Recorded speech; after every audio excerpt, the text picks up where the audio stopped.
하셨다고 합니다. 저에게 다시금 기회가 주어진다면 기도를 배우고 싶습니다. 평생의 경주를 마치시고 존경을 받으신 분이 남기셨던 그 인생을 담은 한마디였죠. 꾸준히 기도하기를 애쓰는 많은 분들도 자주 이렇게 말씀하시는 것을 듣습니다. 목사님, 기도는 너무 어려운 것 같습니다. 어떻게 해야 할지 잘 모르겠고 무엇을 이야기해야 할지 모르겠습니다.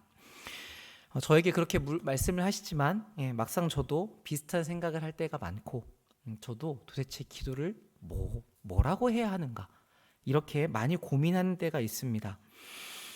뭔가 기도에 대해서 아는 것 같은데도 또 어느 순간에는 모르겠고 또 어느 때는 어떻게 기도해야 되는지 하나도 모르겠는데도 또 열심히 기도하고 있는 나를 보면서 우리는 기도를 하는 자리에서도 내가 지금 기도를 제대로 하고 있는가 여기에 대해서 고민하는 경우가 많이 있죠. 이렇게 보면 기도는 누구나 할 수 있는 것이지만 또 누구에게나 어려운 것 같습니다.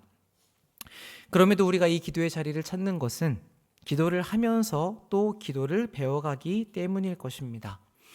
하나님은 포기하지 않으시고 우리에게 이 바른 기도에 대해서 계속 가르쳐 주시거든요. 그러니까 여기서 우리가 말씀을 듣고 기도하는 시간이 다 이 하나님의 인도하심과 가르치심 안에 있는 것이죠. 여러분들 기도에 대해서 지금까지 많은 말씀을 들어오셨고 또 수많은 시간을 기도하셨을 텐데 우리의 기도는 바른 기도에 더 가까워지고 있습니까? 이 기도에 대해서 누군가가 옆에서 봐주고 평가해주고 해결해줄 수 없는 문제이기 때문에 우리 스스로가 여기에 대해서 관심을 많이 기울여야 하는 것 같습니다.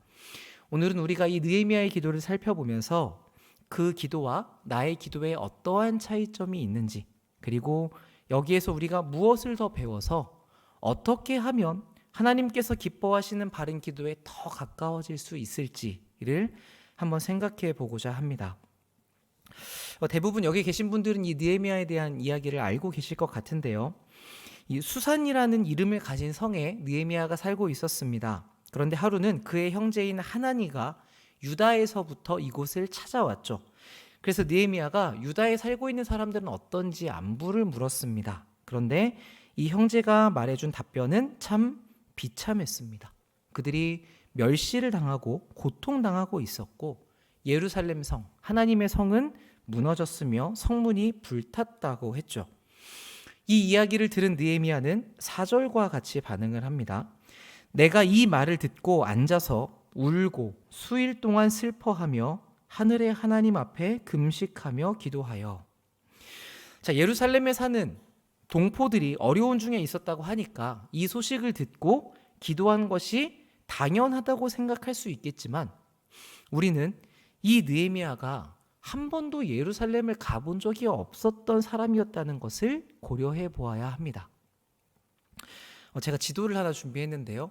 보여주시면 저기 오른편이 수산이고 왼편이 예루살렘입니다. 그러니까 대략 이 거리는 약 1500km 정도 떨어져 있었다고 해요. 그 오른쪽에 있는 우리나라 지도로 보면 서울에서 부산이 약 350km 정도 되니까 그 4배가 넘는 먼 거리라고 할 수 있죠. 그러니까 이게 한 번 간다고 해서 쉽게 방문할 수 있는 거리가 아니었습니다.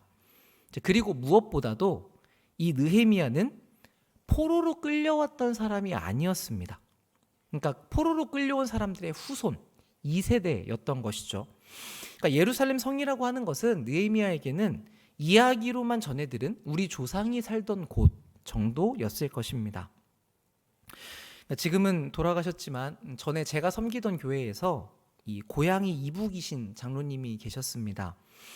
고양이 맛이라고 하면서 평양냉면을 참 좋아하셨거든요. 그래서 제가 신방을 갈 때마다 모시고 그 평양냉면을 잘하는 집으로 가서 함께 식사를 하고 이야기를 나눴던 기억들이 있습니다.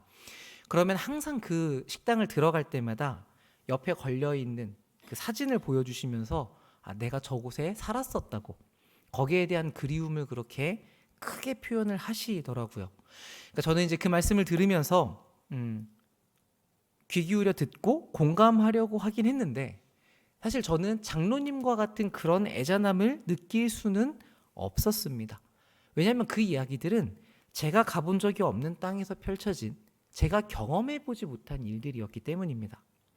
그러니까 이 느헤미야도 비슷했을 것 같아요.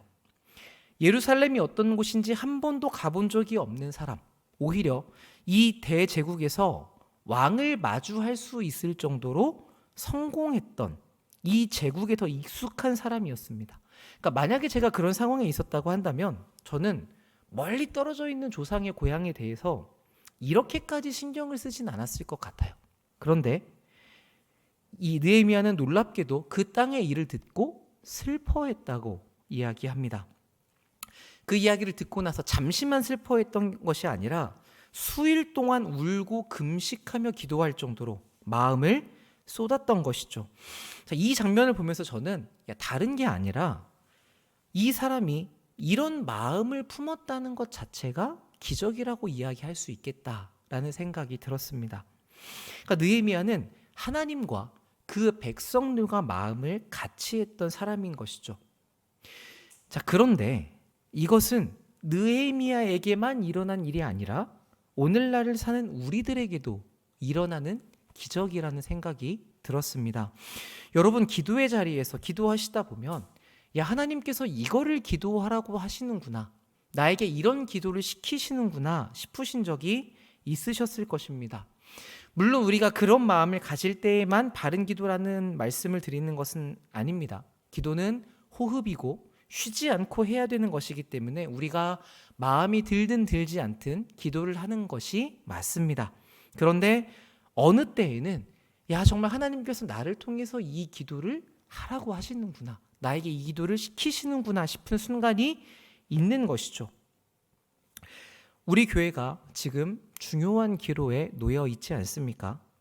때가 그래서인지 하나님께서 교회를 위해 기도하게 하시는 것 같다고 하시는 이 성도님들의 말씀을 자주 듣게 됩니다. 그러니까 저의 입장에서는 여러분들의 그 한마디 한마디가 다 기적과 같은 일인 것이죠. 그런 말씀을 들으면 하나님께서 정말 기도하는 사람들을 세우시는구나, 하나님이 교회를 위해서 일하고 계시는구나 라는 마음이 들어서 참 감사합니다. 여기에 계신 분들도 다 그런 마음을 가지고 계시는 줄로 제가 알고 있습니다. 자, 그럼 하나님께서는 1500km나 떨어진 곳에서 살던 예루살렘을 전혀 모르는 느헤미야에게도 이스라엘을 위해서 애통하며 기도하고자 하는 마음을 주셨는데, 그렇다면 이 하나님의 교회를 위해서 기도하러 모인 우리들에게도 그런 마음을 주지 않으실 이유가 없겠죠. 교회를 위한 기도는 누구보다도 하나님께서 바라시는 일이기 때문입니다. 그렇기 때문에 오늘 우리의 기도는 이러한 소원으로 시작했으면 좋겠습니다. 하나님, 주님의 교회를 위해서 애통할 수 있는 마음을 우리에게 주시옵소서. 성령님만이 그렇게 하실 수 있기 때문에 우리의 고집과 우리의 욕심을 내어놓고 하나님께 나를 맡겨드리니 주님의 뜻대로 기도하는 사람으로 사용하여 주시옵소서. 무작정 우리가 기도를 시작하기보다는 이렇게 나를 하나님께 먼저 맞추는 결단이 있으면 좋겠습니다. 자, 그리고 나면 5절부터 이어지는 기도의 내용은 우리에게 좋은 가이드가 되어줍니다. 느헤미야는 하나님을 이렇게 부르면서 기도를 시작합니다. 하늘의 하나님 여호와, 크고 두려우신 하나님이여. 자, 우린 이 하늘의 하나님이라는 말이 이 주기도문과 비슷해서 참 익숙하게 느껴질 수 있지만, 느헤미야가 이 표현을 썼을 때에는 우리가 생각하는 것과는 다른 무엇이 담겨 있습니다. 왜냐하면 이 당시에 이 페르시아 사람들, 느헤미야가 살았던 나라의 사람들은 그들이 섬기는 신이 하늘을 지배한다고 여겼기 때문입니다. 그러니까 느헤미야는 이 문화권 안에서 자랐던 사람이잖아요. 그러니까 분명히 이런 우상들의 영향을 많이 받으면서 지냈을 거거든요. 그런데도 그는 그 나라의 왕이 통치하는 수산궁, 그러니까 그 나라의 심장부에서 우상들이 아니라 하나님께서 온 우주를 다스리신다고 고백하고 있는 것이죠. 자, 그럼 우리는 어떻습니까? 여러분이 하나님의 이름을 부를 때 우리가 그 하나님이 어떤 분이라고 이야기를 할 때에 이 하나님이 정말 온 세상을 다스리시는 분이라고 고백하고 계십니까? 아니면 여전히 세상은 인맥과 명예가 중요하고 돈이 있어야 살 수 있다는 그런 우상 숭배적인 생각을 마음 한켠에 두신 채에 하나님을 부르십니까? 이것 아니면 저것이겠죠. 이 두 가지가 같이 있을 수는 없으니까요. 세상의 수많은 우상들과 그 가치관들이 우리를 덮고 그 영향력들이 세상의 도처에서 우리를 공격하지만 이 기도의 자리에서만큼은 우리가 그것을 이겨내고 하나님이 주인 되신다는 그 참된 신앙의 고백이 하나님을 향한 여러분의 무게 있는 부름으로 드러날 수 있기를 바랍니다. 자, 이어서 느헤미야는 하나님이 우리와 어떤 관계에 있는 분인지도 명확히 합니다. 주를 사랑하고 주의 계명을 지키는 자에게 언약을 지키시며 긍휼을 베푸시는 주라고 하죠. 자, 이것은 신명기에 있는 말씀을 가지고 온 부분입니다. 신명기 9절을 올려주시면 신명기 7장 9절을 보시면 그를 사랑하고 그의 계명을 지키는 자에게는 천대까지 그의 언약을 이행하시며 인애를 베푸신다고 되어 있죠. 그러니까 2세대, 신앙 2세대의 사람이었음에도 불구하고 느헤미야는 기도할 때에 하나님이 주신 약속의 말씀을 가지고 기도를 하고 있습니다. 그러니까 이것은 그가 얼마나 하나님의 말씀에 집중된 사람이었는지를 보여주고 있죠. 느헤미야뿐만 아니라 다니엘도, 포로로 끌려갔던 다니엘도 똑같이 기도를 합니다. 다니엘 9장 4절을 보시면 크시고 두려워할 주 하나님, 주를 사랑하고 주의 계명을 지키는 자를 위하여 언약을 지키시고 그에게 인자를 베푸시는 이시여. 이렇게 번역으로 보면 비슷하다라고 우리가 보여지는데 히브리 원어로 보면 똑같은 말이 적혀 있습니다. 느헤미야와 다니엘이 하나님을 동일하게 이야기하고 있는 것이죠. 그러니까 이렇게 하나님의 사람들은 하나님의 말씀에 근거해서 하나님과 자신들의 관계를 설정했습니다. 하나님은 우리를 사랑하시는 분이야. 이렇게 막연하게 실체 없이 생각하지 않고 구체적으로 하나님이 우리를 어떻게 사랑하셨는지, 그리고 역사 가운데 어떻게 일하시고 그래서 우리에게 무슨 약속을 주셨는지를 말씀을 통해서 분명하게 기억을 했던 것이죠. 자, 우리가 하나님의 사랑에 대해서 막연하게 생각을 하게 되면 하나님께서 사랑하는 우리에게 대체 왜 이런 일이 생기는가라는 불만이 생길 수 있습니다. 그러니까 내 생각에는 사랑한다면 이러면 안 될 것 같기 때문이죠. 그런데 이것은 내 생각만 가지고 하나님을 오해하기 때문에 발생하는 일입니다. 느헤미야나 다니엘과 같은 사람들은 타국의 포로로 있으면서도 하나님을 어떻게 이해했냐면 그 말씀에 근거해서 배웠습니다. 그리고 이 말씀을 알기만 하지 않고 자기들의 현재의 상황에 실제적으로 적용을 했죠. 그러니까 아까 우리가 보았던 신명기의 말씀을 지금 우리에게 적용한다라고 하면 어떻게 되겠습니까? 하나님이 왜 우리를 힘들게 하시는가가 먼저 오는 것이 아니라 그 앞에 뭐가 와야 돼요? 우리는 과연 하나님을 사랑하고 하나님의 계명을 지켰는가? 이게 먼저 와야 하는 것이죠. 자, 여기를 살펴보게 되니까 곧 이어서 깨닫게 되는 것입니다. 아, 하나님이 잘못하신 것이 아니구나. 우리가 하나님께 범죄했던 것이구나. 내가 하나님께 순종하지 않아서 이 관계가 어긋났었구나. 그렇게 순서가 제대로 잡히니까 다음 나아갈 방향이 분명해지게 되는 것이죠. 하나님, 우리가 말씀대로 다시 돌이키겠으니, 순종하겠으니 하나님이 약속하신 대로 자비를 베풀어 주십시오. 이렇게 그 사람의 생각과 기도의 내용이 바뀌게 되는 것입니다. 자, 언제나 하나님은 우리를 위해서 말씀을 주십니다. 그래서 우리가 말씀을 받아들이고 우리가 그 말씀에 순종하게 되면 우리의 생각과 우리의 기도와 우리의 인격이 바뀌게 됩니다. 우리가 그만큼 성장하기 때문입니다. 그렇기 때문에 만약에 내가 하나님 앞에서 어떤 주제를 가지고 기도할 때에 매번 같은 내용을 반복하고 있다라는 생각이 드신다면 이런 면에서 오늘 말씀을 따라 자신을 살펴보시기 바랍니다. 내가 지금 하나님을 사랑하고 그로 인하여 하나님의 계명을 지키고 있는가? 하나님과 바른 관계 안에 있는가? 스스로의 마음과 생각을 정직하게 돌아보신다면, 그것을 먼저 하신다면 그 다음에 여러분의 나아갈 방향이 보이실 것입니다. 많이 기도하고 오래 기도하는 것보다 이 부분을 짚어보시는 것이 더 중요할 수 있습니다. 자, 그 작업을 하시게 되면 결국 우리도 어디로 나아가게 되냐면 느헤미야와 같이 기도하게 됩니다. 나와 내 아버지의 집이 범죄하여 주를 향하여 크게 악을 행했으며 하나님의 말씀을 지키지 아니하였습니다. 라고 자신의 죄악됨에 대해서 인정하게 되죠. 자, 그런데 여러분, 이 사실관계를 따지자면 이 느헤미야의 이 기도는 조금 이상합니다. 왜냐하면 느헤미야는 포로로 끌려오기 전에 살았던 사람이 아니었죠. 그러니까 느헤미야가 악을 행해서 이 상황이 된 것이 아니란 말씀입니다. 그러니까 사실은 이 회개에 자기를 포함시키는 것은 선후 관계를 따지면 맞지 않습니다. 그런데 그는 나와 내 아버지의 집이 범죄했다고 자신을 동일하게 묻고 있죠. 자, 이것은 나는 그 죄를 짓지 않았고 우리 아버지의 세대는 죄를 지었지만 내가 대신 기도를 해주겠다라는 태도가 아니라 당신의 죄와 나의 죄를 나누지 않고 한 몸으로 한 공동체로 하나님께 나아가겠다는 느헤미야의 마음을 보여주는 것입니다. 교회 안에는 생각보다 훨씬 많은 문제들이 있습니다. 그래서 다양한 것으로 충돌을 하게 되죠.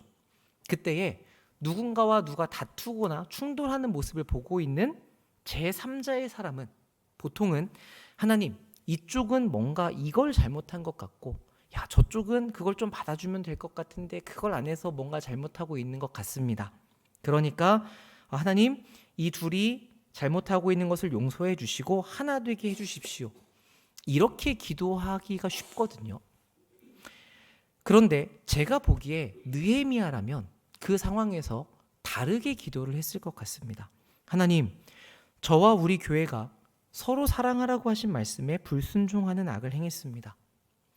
우리가 먼저 받은 이 하나님의 용서와 사랑을 보이라고 교회로 부르셨는데 내가 먼저 섬기지 못했고 내가 더 사랑하지 못했습니다.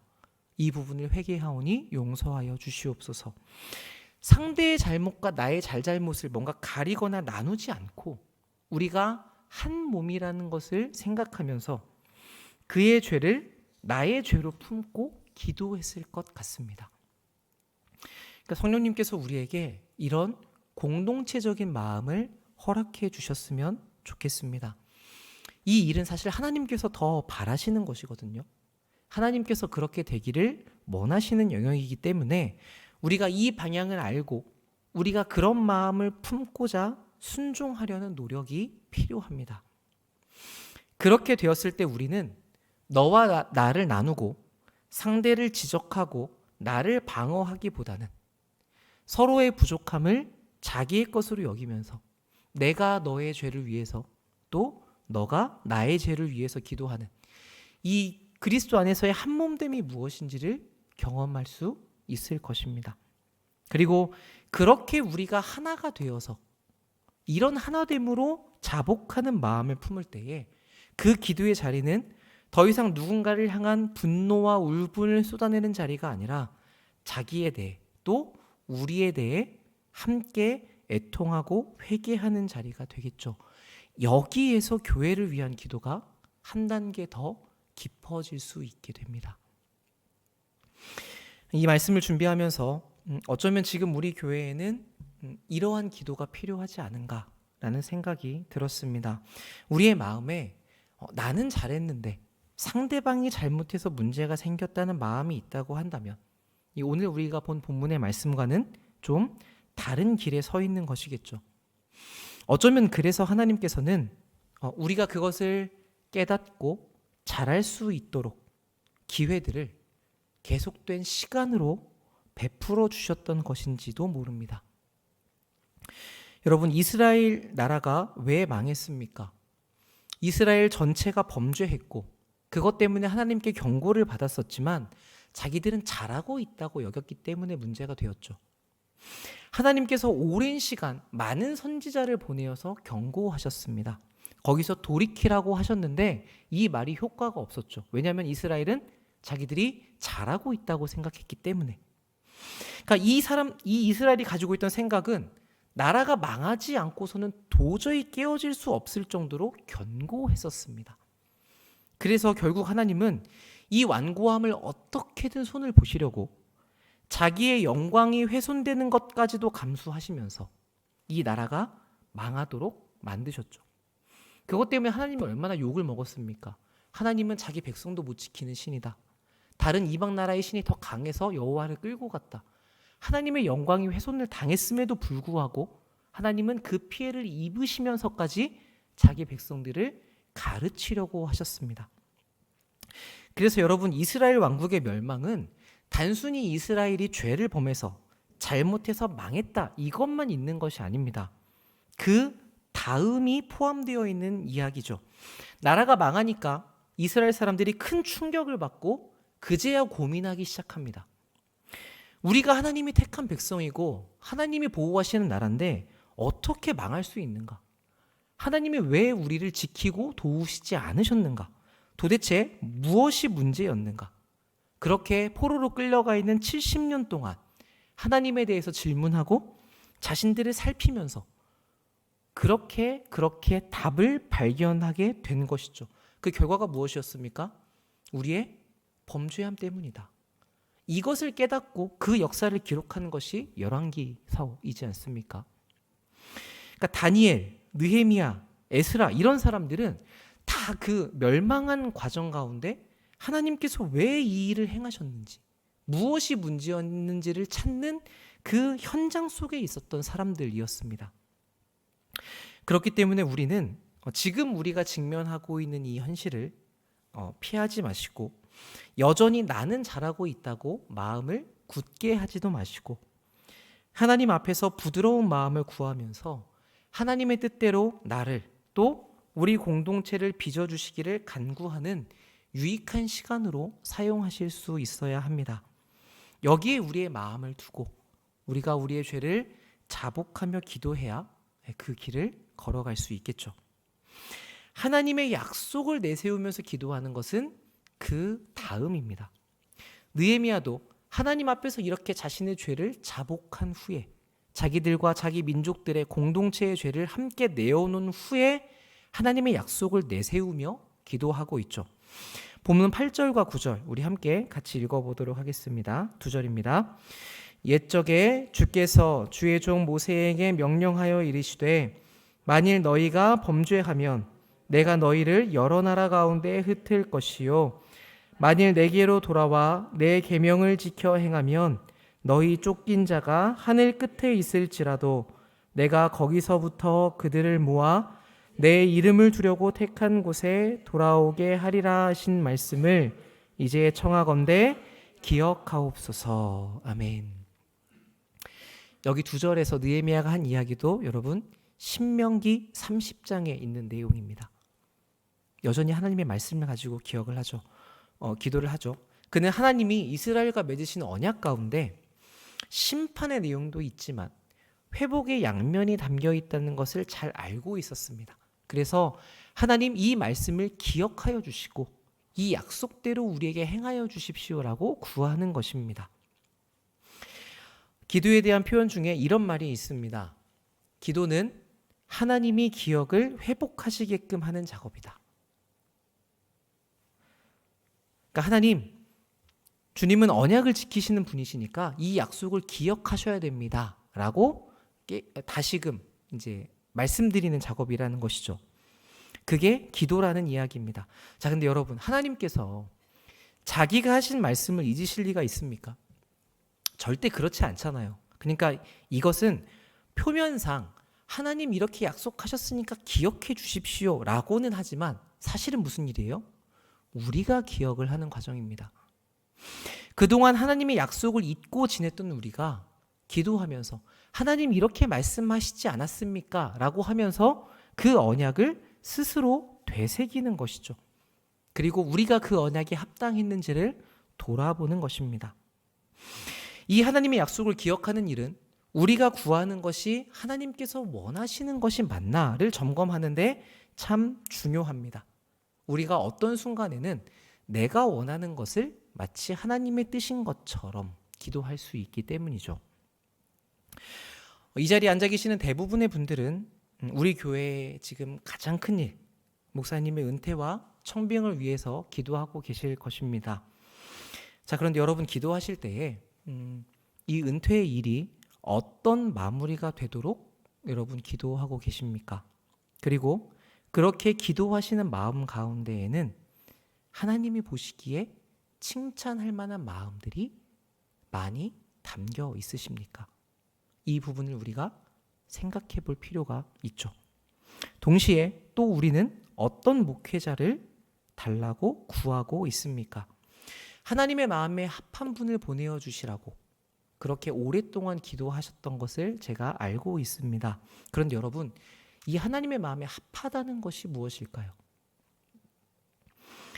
그렇게 우리가 기도를 하면서 은연중에는 내가 만족할 만한 분이라고 생각하고 계시지는 않으십니까? 여러분이 어떤 분이면 좋겠다고 생각하시는 것이 잘못은 아닙니다. 그리고 저는 오히려 여러분들이 더 치열하게 이 부분을 고민하셔야 된다고 생각합니다. 그래서 하나님의 합한 분, 하나님의 마음에 합한 분을 보내주십시오라고 하셨을 때, 그렇게 기도하실 때에 제가 여러분들께 그럼 하나님의 마음에 합한 분이 누구인가요? 라고 여쭈면 이런 분입니다라고 적어도 여러분이 이야기하실 수 있는 내용이 있어야죠. 우리가 하나님의 마음에 합한 분을 달라고 기도하지만 그 내용이 없이 기도를 한다면 결국 우리는 그 부분을 어디엔가 미루고 있는 것일 수 있습니다. 하나님이 우리에게 이런 상황들과 시간을 주시는 것은 여러분들이 그 부분에서 고민하고 말씀을 통해서 발견하고 더 자라가라고 하시는 것이거든요. 그러니까 교회인 여러분들이 치열하게 말씀을 붙들고 어떤 게 하나님의 마음에 합한 것인지를 찾아가셔야 됩니다.